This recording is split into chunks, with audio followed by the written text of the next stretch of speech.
The keynote speaker for this year's SLO Symposium is an experienced higher education leader serving the largest system of higher education in the nation, California Community Colleges.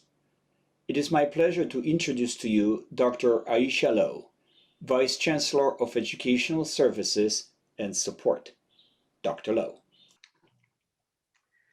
Thank you very much, Jarek. Good morning to everyone. It's my pleasure to be here with you today, and a special thank you to the planning team that has worked so diligently to put this event together. I'm excited to be here with you all this morning to really talk to this very important theme of ensure equitable learning and what that means for us to ensure equitable learning. So this is a graphic that I hope we're all very familiar with at this point, really looking at the vision for success for the California Community Colleges and the Chancellor's Office and our core commitments. We have set audacious goals for particular areas where we want to see change in the outcomes that our students are experiencing, and when we want to close persistent gaps that have been lingering within our system over many years. And we have made some progress in all of these areas. Hopefully in 2019, which feels like it was eons ago now, you were able to see the state of the system that Chancellor Oakley put out to give an update on where we are in meeting all of these core commitments that focus on student goals, designing and deciding with the student in mind, pairing high expectations with high support, making sure that we're making data-driven decisions, owning student performance, and focusing in on innovation and action as we partner across the system. In particular, the vision for success is very much then connected with the guided pathways framework. So this visual may be new for some of you. You may not have seen this before, but this visual is really bringing together the vision for success and guided pathways and really showing that overlay between fiscal reform, programs, policy connections, how we utilize all of these levers for change to achieve the vision for success goals through the framework of guided pathways. So bringing it all together so that we can see and understand that these are not separate and distinct initiatives, but that these all come together in a unified framework, and really guided pathways being the theory of change or the change framework for achieving the goals of the vision for success. So of course, I love that for this particular conference, you have honed in on equity. That has certainly been a core and important theme for our system, focusing in on equity, focusing in on the equitable changes that we want to see within our system, changes that we have all been working on for many years, right? This is not new work for us. We have been working on this for many years.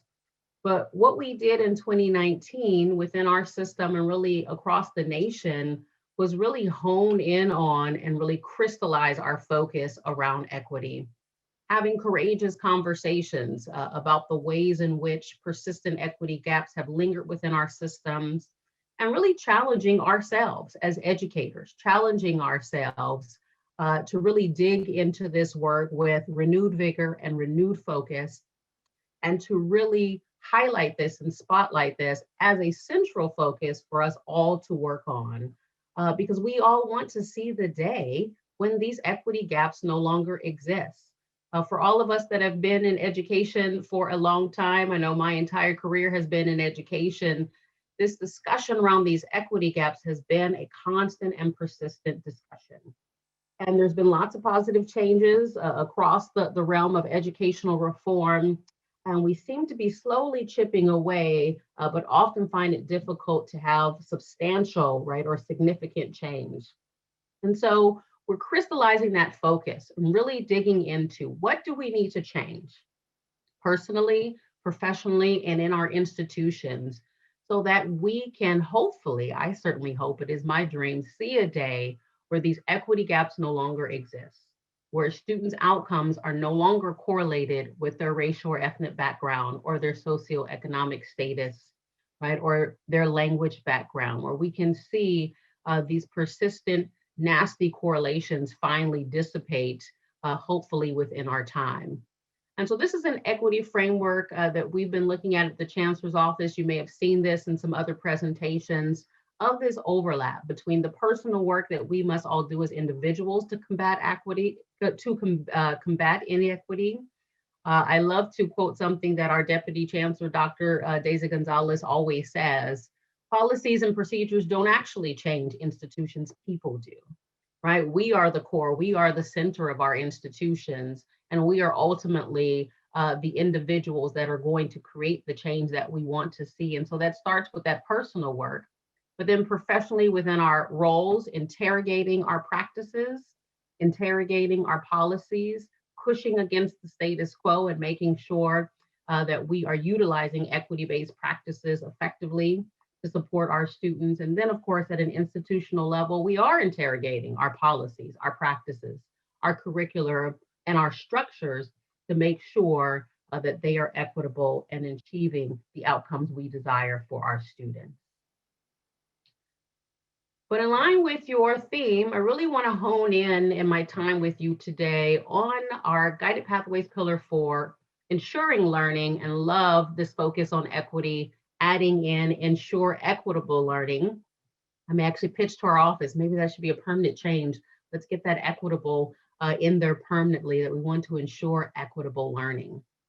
And as you all know, the Guided Pathways framework is exactly that, right? It's a framework.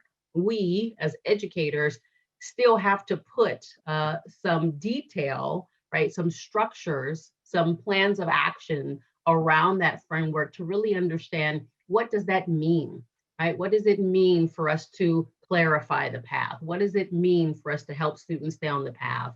And what does it mean here for Pillar 4 for us to ensure equitable learning? What is our work in actually making that idea come to life? So I want to share with you some of the things that I think are core for this pillar in particular about what do we do to ensure equitable learning? How do we actually achieve that? And I think there are four core areas in which we ensure equitable learning. It's about placement, right? Making sure students have access to those learning experiences, designing that learning journey, engaging in strategic assessment and evaluation, and then ultimately entering into that cycle of continuous improvement and innovation in response to what we learn from our assessments and our evaluations. So digging into each one of these, so along this way of ensuring equitable learning, one of the things we have to attend to is that we ensure equitable placement. We know that this has been a massive undertaking for the California Community Colleges system. We have in recent years undergone a basic massive overhaul of one of our practices around placement. And while there was quite a controversy in history about how that came to be and why it came to be, and the process of implementing Assembly Bill 705, we are now entering into that space where we are implementing, and it's time for us to evaluate our practices. And as we are doing that, early data at the beginning of this implementation cycle is showing us that ensuring equitable placement is a part of the process of ensuring learning. When students are placed equitably, their path to completion is expedited, and persistent opportunity gaps begin to diminish. And so early data from the implementation of AB 705 is showing us that more students are taking and completing gateway math and English courses. We see that enrollment in transfer level English has increased from 38% in 2015 to 96%, and in math from 21% to 78%. So we're now able to say that the majority of our students are accessing transfer level math and English. Completion rates have also improved from 27% to 61% in English, and from 14% to 40% in math. Very impressive increases. And overall, our success rates have also increased from 34% to 66% in English, and from 19% to 47% in math.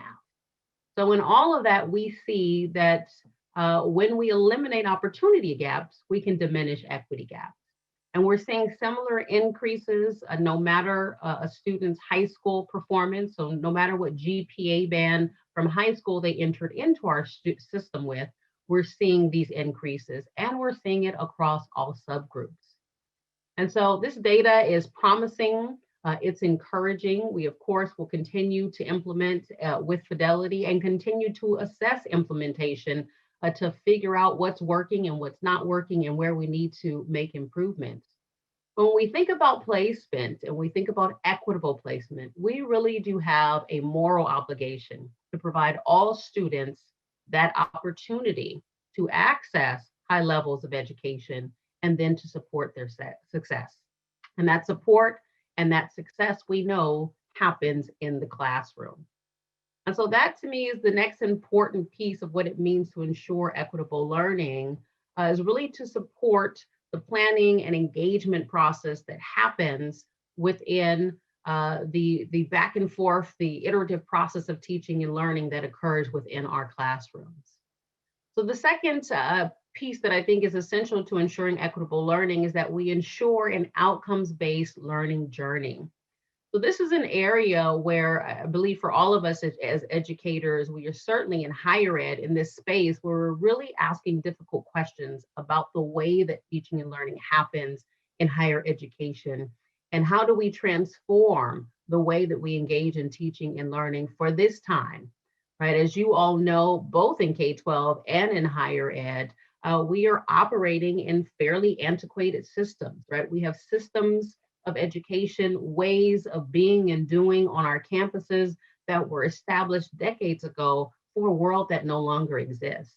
And part of the difficult work before us today as educators is how do we re-envision an educational system and a classroom experience for today, right? For the year 2021, for the 2021 student that is coming into our classroom that is so different than the students that came into our classrooms 20, 30 years ago. And the world is so different. Society, the workforce is so different than when we created our colleges and our systems and our processes and our ideologies about teaching and learning. So we're at a very innovative time within education, but we're also at a very difficult time. We are being challenged to rethink who we are.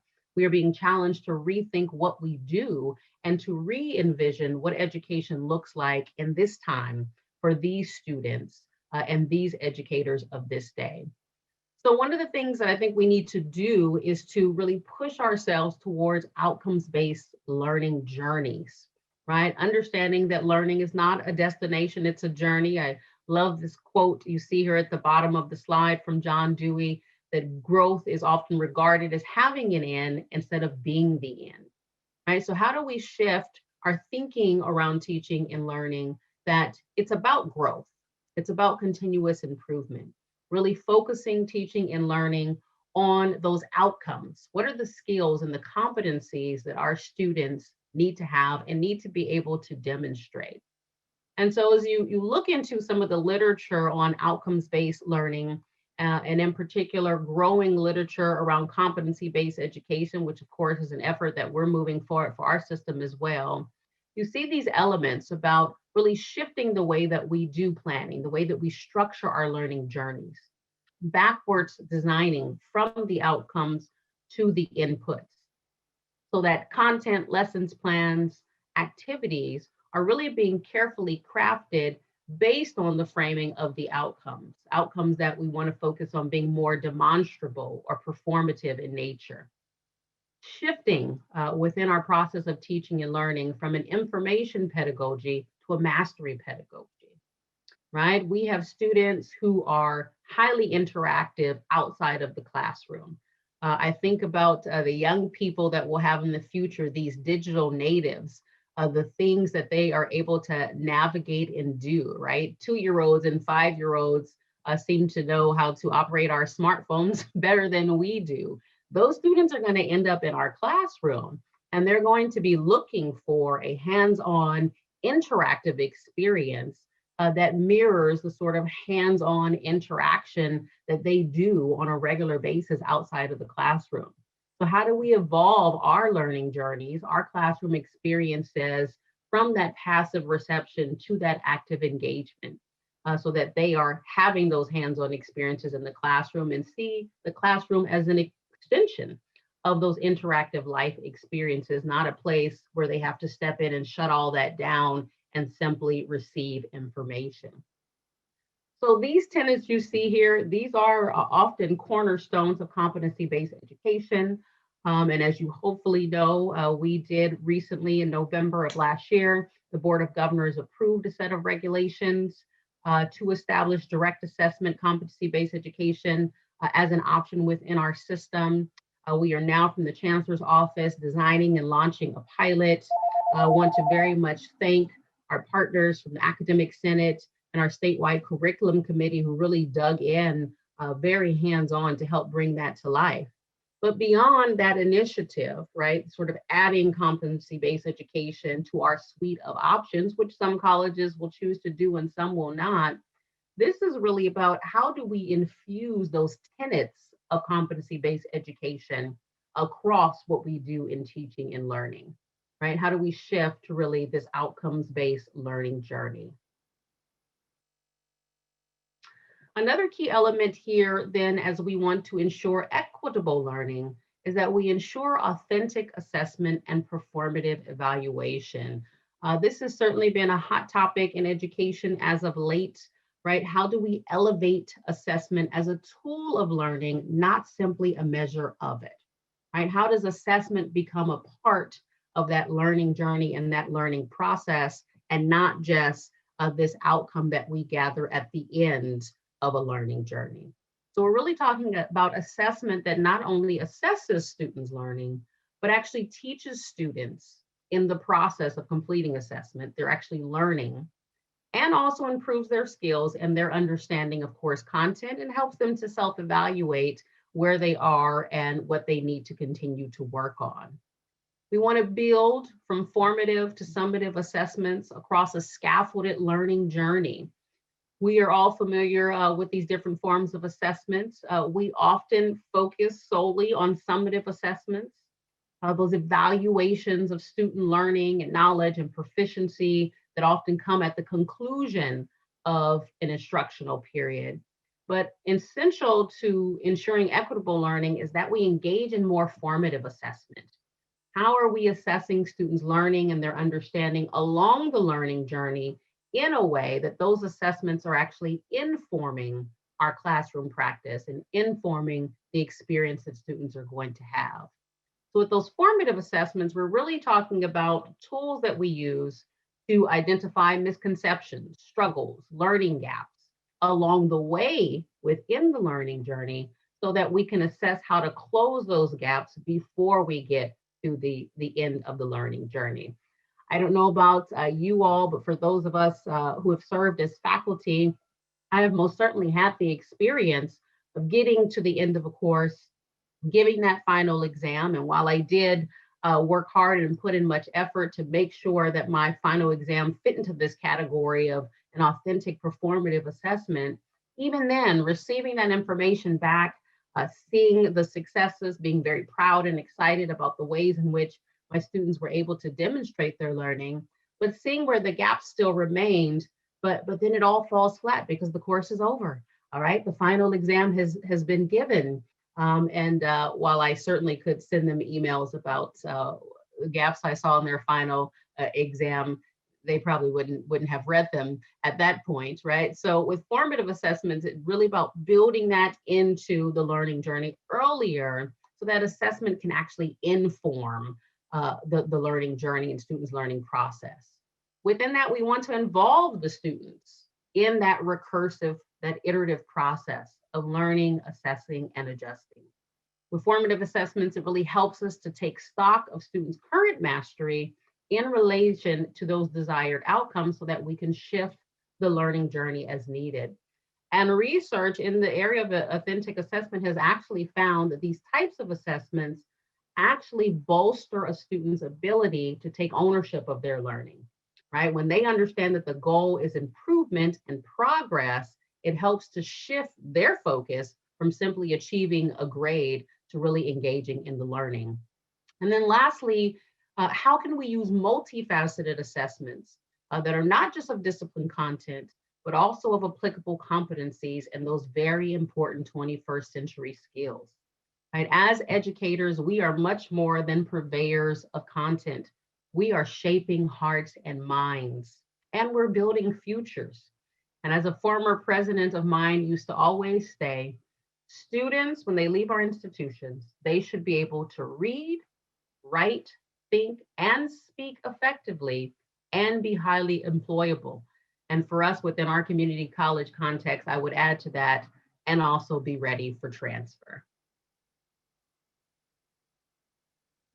I love this little graphic. I think it's a funny one. But it's important as we think about this very important piece around assessment that we understand that we really want to utilize assessment to measure how well students are applying their knowledge and skills and abilities that we are providing them with to authentic problems, to the sorts of scenarios and problems that they're going to face when they leave our institutions and go out into the real world, where their ability to take a test won't really matter much. And so that's really the core of what we're trying to achieve with authentic assessments and performative evaluation. You see this graphic here, which I will certainly not read to you. There's so much literature and information within the world of educational research around authentic assessment, what it is, why it's essential, and how we do it. And you see some of that here before you. But this is an area where hopefully as educators, we can really lean into and push into this area around establishing authentic assessments, right? And when we say assessment, we're not talking about exams specifically, but all of the ways in which we assess learning, all of the assignments, the activities that we engage in the learning journey to assess where our students are so that it can inform their journey and our practice. And so with an authentic assessment, whether it be an assignment, an exam, or some activity, we want to push in there because of the benefits that it provides for students in the learning process, and also the benefit when you're a faculty member, the information that it gives you to help you to navigate that learning journey. So this requires these sort of assignments, these sort of assessments really require an application of what students have learned. Right? So they're not regurgitating information, they are actually demonstrating that they can apply and make use of the information that they have learned, and how can they transfer that learning to new situations. These sort of assessment really demands a judgment to determine what information and skills are relevant and how they should be used, which is an important transferable skill for our students to have as they go off into workforce. These might often be a little messy, right? Assessments of this type really focus on complex real world situations and their accompanying constraints, but again, preparing our students for what they will experience within the real world. And wherever possible, it's helpful for us to also involve real world audience of stakeholders and clients that our students might engage with once they are outside of the college classroom. So of course, as we talk about leaning into authentic assessment, performative evaluation, we are in no way saying that the conventional test has no place. Conventional tests, conventional exams do have a role to play within the teaching and learning journey within our college courses. But we want to ensure that those are not taking the place of authentic assessments and really leaning more into this work and infusing this into our classrooms. So then last among these four is this ensuring a continuous cycle of improvement and innovation. So once we have backwards mapped from the outcomes to the inputs to design our learning journey, we are in the midst of implementing that learning journey.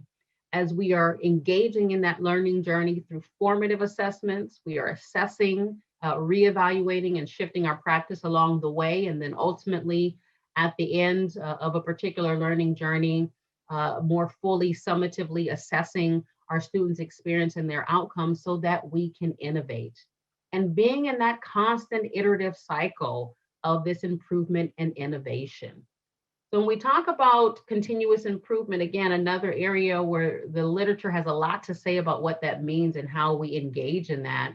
And in many places, you'll see the literature really talk about this as a formal methodology, right, of improvement science, where within a particular system, or in our case, for those who are in the classroom, we're really improving the learning journey and improving students' outcomes through this process of gathering data, reflecting on data, engaging stakeholders in that discussion. That's a piece we often miss when we're talking about our classrooms, actually engaging our students in what we're seeing of their outcomes, and getting their feedback on what we're seeing and any places of low performance.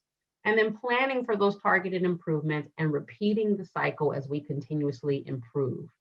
So we're looking to identify where are those problems, whether it's a problem of student attention and motivation, whether it's a problem of student performance, identifying what those problems are that we're experiencing within the learning journey and this learning process, and really identifying those within the entire ecosystem, right? Those issues that we see in the classroom typically are not isolated, right, episodes or incidences. They're typically symptomatic of something that's happening more systemically. So evaluating within the ecosystem, and with all that in mind, working then to improve our practices or our policies or our processes within the classroom, repeatedly testing and questioning our own assumptions, our own ideology, and really investigating what ways might my own assumptions be a part of what's contributing to the issues or the problems or the lack that I'm seeing. And then ultimately using all of that information to help to tweak our practice. And with all that information, that final piece really of ensuring learning is us then innovating, right? Breaking out of the box we have sometimes been put into, of the way things have to go, the way a classroom should look, what teaching and learning should look and feel like, and really innovating and leaning into what I hope we feel as an exciting opportunity to re-envision what teaching and learning is and what it looks like. So we see that in efforts that we have underway right now as a system with competency-based education and credit for prior learning. But there's even further that we can push around the area of innovation within teaching and learning. How do we start to shift to more of a personalized educational experience, right? Having these tailored, more individualized learning plans for students. How do we lean into things like focusing in on strength-based education? I've seen some great pilots move forward, more so on the K-12 side, of schools actually adopting a strengths-based framework for education, having their students take the Strengths Finders assessment, really focusing their students in on what's right with them and what's great about them, and the outcomes that they're then seeing in students' motivation and students' performance because of the use of that strengths-based framework. Of course, we know it's important that we be very intentional about attaching and connecting our curriculum to workforce demands, right? At the end of the day, all of education is about workforce, right? We've sort of had this historical false dichotomy between what happens in the classroom and workforce development, right? A dichotomy that we need to tear down. While we all certainly hope that our students have a love of learning, and that part of the reason why they are on our campus and engaging in higher education is because they want to learn, the truth is pretty much probably all of our students are looking for a change in their career, in their employability, in their life outcomes in the workforce outside of our campuses. So all of education is workforce development. So how do we make those connections stronger between what we are doing in the classroom and what students will actually have to do when they are no longer on our campuses and they are out in the workforce? And how do we also focus in on innovating for infusing those life skills, those soft skills, and all of which are transferable skills into the learning journey as well? So I will close with this as we bring it all together. again, around your theme about how do we ensure equity within the learning process. It happens in the classroom. I say this all the time over the course of my career and when I've had various opportunities for speaking engagements or doing training in particular with faculty. Say this all the time to faculty members, right? Your role on the campus is one of the single most important roles because all of those who have been in the classroom, and I can attest to this, right? We know that once you walk into the classroom, that is really your domain, right? And you can design that experience to be whatever you want it to be. So equity really happens in the classroom. Now, we all have a role to play in that process, right? Our counselors have a role to play in that process because they're a part of the placement process, right? Our many SLO coordinators who are here are certainly a part of the process because you will really be the leaders who can help to shift us in this direction and sort of shift the way we think about planning learning journeys and how we assess and evaluate, how we improve and innovate. But it all really happens in the classroom. So ensuring learning is how we achieve equity. And we achieve equity by what happens in the classroom. So I just really want to encourage everyone that we lean into these areas. How do we ensure equity in how we place students and how we design our learning journeys, in how we assess and evaluate, and ultimately get to that improvement and continuous innovation for our system and for our students. So thank you, everyone. With that, we can shift to questions and engage in some discussion. Thank you so much, Dr. Lowe. That was such an inspiring conversation to have about really how we can ensure learning through equity, right? And how we're moving past and we're shifting from a pedagogy of information to a pedagogy of mastery. We have a few questions from you for you. I'm going to start and then I'll kick it off to Jarek, who can continue, if you don't mind. Our first question is, how do you see initiatives like competency-based education shaping models for teaching and learning in the near future? Yes, that is a great question. So I mentioned that briefly, but didn't go deep into our efforts around competency-based education. And so we talk about scaffolding learning journeys.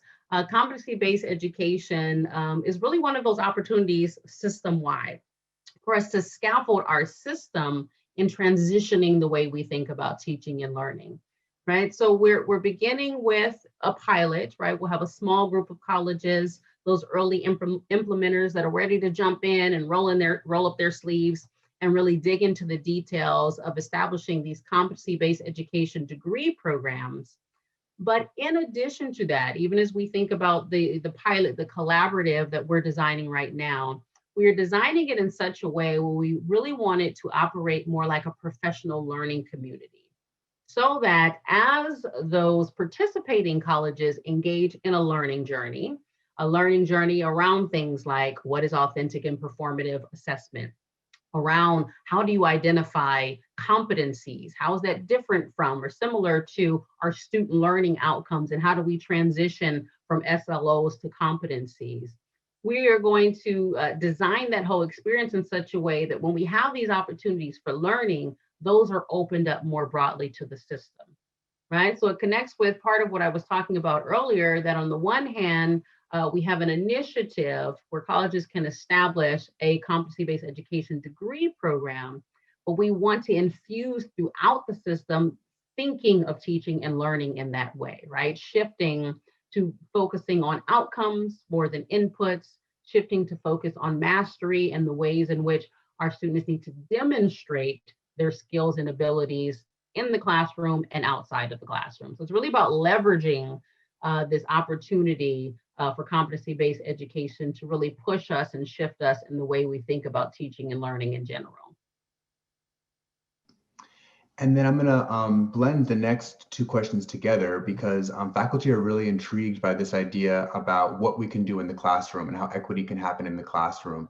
And oftentimes we see kind of authentic assessment happen in a variety of disciplines, but some faculty believe that it could happen and is currently happening more in CTE disciplines, and are really interested in understanding how we can model some of those best practices, and how we could apply authentic and applied assessment to GE areas. So I think faculty are interested in maybe getting a few examples, and also thinking about how we're able to overcome some of the challenges that faculty face in the classroom, like how we can redesign our courses to have more authentic assessments while also facing challenges like large classroom size and enrollment, et cetera. No, definitely all good questions, right? Because it's a wonderful sort of ideology. The questions come down to, well, how do we actually do this, right? And it certainly is no easy task, and it's work for us, right? It is work for the educator to commit the time to dig into this and figure it out. But I love this question, right? Because when we think about authentic assessment, performative evaluation, we do often think about physical tasks, right? Or things that fit in the CTE area. So let's talk about what this can look like across the curriculum. All right, so I will pick on psychology as a discipline because that is my discipline. So thinking of psychology, right? So when I was in the classroom teaching psychology, part of it was thinking about, okay, when my students leave my institution, what are they actually going to have to do, right? Because no matter what the field is, whether it's one of the social sciences, whether it's our more technical sciences, whether it's English, whether it's math, whatever students are majoring in, as they go off into their career, there are things they're going to have to do, right? And we as the educators, part of our work, if we aren't knowledgeable about those things, would be to research that, right? So if I have a student who has decided they want to major in math or they want to major in psychology, part of my role as an educator is to research and figure out what does the career trajectory look like for those students, and what are the things that they might actually do once they leave higher ed and go off into workforce. And so that's part of the additional workload for us, right? Is doing that research, making those connections, and understanding what does work look like for my psychology student. So in a field like psychology, that is vast, right? A student who majors in psychology could go so many directions. They could focus more on the research direction, right? Becoming a researcher within psychology. They might be future faculty members, future researchers. They could go more the clinical direction. And then within clinical, there's a whole set of possibilities. So part of that designing those authentic assessments and those authentic learning experiences is researching what those options are, and then what are the skills that they are going to need. Now, this of course connects to the need for us to differentiate education within the classroom. So if I'm teaching psychology and I know that my students could end up in 10 different places, right? They could end up as a marriage and family counselors. They could end up, with a more with a PsyD and actually be counseling individuals who are dealing with mental disorder, or they can end up as a professor themselves, or psychology takes you many places. They could end up developing curriculum. They could go lots of different places, right? Then it's about thinking about, how do I create learning experiences and assessments that are going to help them start to practice the kind of skills they're going to have to do in that real world? So one thing that's going to be essential no matter where they go in psychology, they are going to have to be able to, I'll say, for example, to interact with research. No matter where they go in psychology, that's core to the psychology discipline. So what sort of learning activities and then assessments am I going to do in the classroom to ensure that my students know how to engage with research? They know how to actually understand it and interpret it, and then they know how to apply it to a scenario, right? And creating those sort of activities that lead them through that process and give them feedback is one example. And I'm sure across the disciplines, if we get a group of faculty together, they can come up with those ideas, right? And making those connections. So it's about being intentional about doing that research, understanding where our students are going, and then having the discussions with our colleagues. Please don't do this alone. Pull people in, pull in your colleagues to have those conversations, to co-create together what that might look like to have those more performative evaluations and those more authentic activities in the classroom. All right, thank you. Thank you very much, Dr. Lowe, for the insightful, inspirational answers. The question on my end is going to be about non-credit. In this universe of skill attainment, reaching out to colleagues, building community within our institutions, how do you see the role of non-credit with WIOA, CAPE funding, things that are happening? There's the whole universe of students who are really at the gate, so to speak, of the system. Ready to go in many cases, and the question that's probably going to be asked after this, I see in the chat here, will have to do with tuition and cost of access. Mm-hmm. If you could please address these. Yes, definitely. Another great question, right? So this is another place where I feel we've again created a false dichotomy, right, between non-credit and credit. And so when we think about all that I've discussed today, and in particular, you know, what we're trying to move forward with competency-based education, how do we, again, tear down these walls, these false dichotomies, and create seamless paths, right? Very much connected to all of our work around guided pathways, that no matter where our students enter our institution, which means if they enter on the non-credit side of the house, right? What is the pathway that we have designed for them, right? So I think it's important that we really shift and make that a central part of our planning, right? That non-credit is not this separate thing over there that's for these students who are doing X, Y, and Z, right? How do we understand all of our students, our clients, no matter where they enter into our institution, that we have a clear pathway for them? Where is this pathway leading to? Right? And how do we, again, take the time, put in the effort to design those pathways carefully and intentionally? And then, of course, I mean, I love the question around, you know, financial aid and access.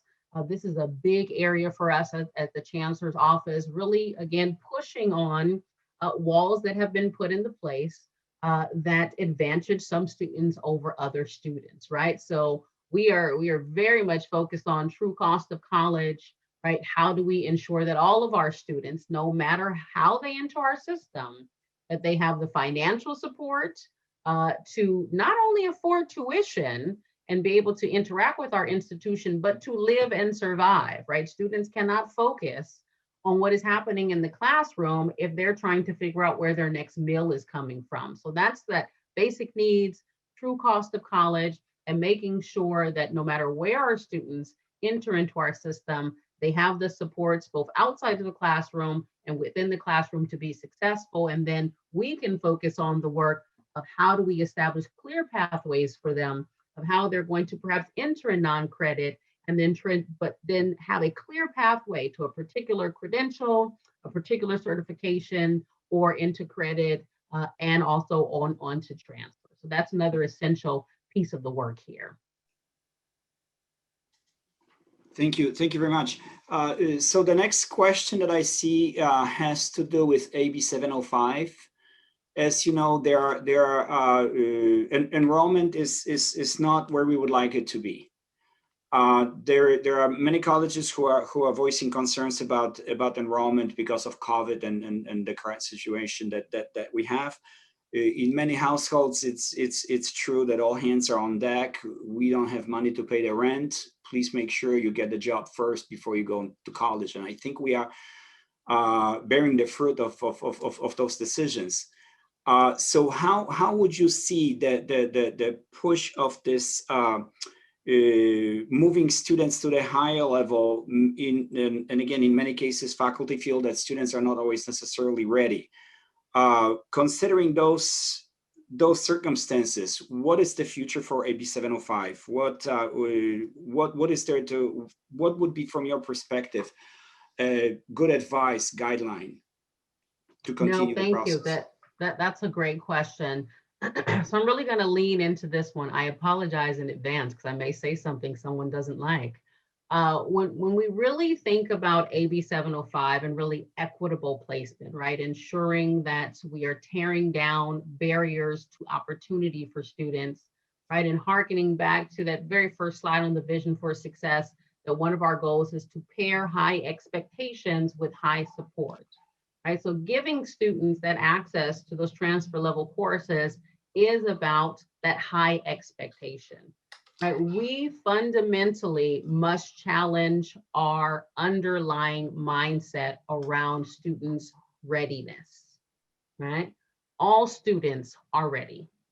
All students can learn at high levels. The question is, are we ready to support them?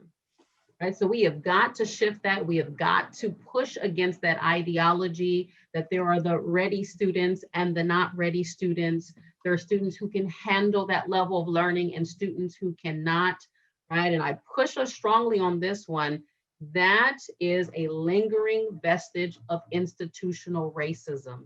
We have to call it what it is. It's a lingering vestige of institutional bias where we want to sort and categorize students based on their readiness, which unfortunately, and to be very honest, is often correlated with something about their background, whether it be their socioeconomic status, their race, or whatever the case may be. So we need to face that as what it is and really be bold about confronting that. And really be bold about leaning into what I strongly believe is a moral imperative. All students are ready. All students can learn at high levels. What then are we going to do to support them, to differentiate education, to be more individualized and personalized, to support them in that process? Now, again, I have been a faculty member. I know what that work means, right? I know what that work means, but it's the work that I leaned into as a faculty member because I had a clear understanding. I am there to serve my students. And with grave sacrifice, right? You do everything that you can to serve them at the highest level possible. So I don't want to be ignorant of the demand on faculty and what that means, the sort of time and effort you have to put in to do that well. But I always say this to educators, you are in a service industry. We are here to serve our students. And that is about their heart, their mind, their future.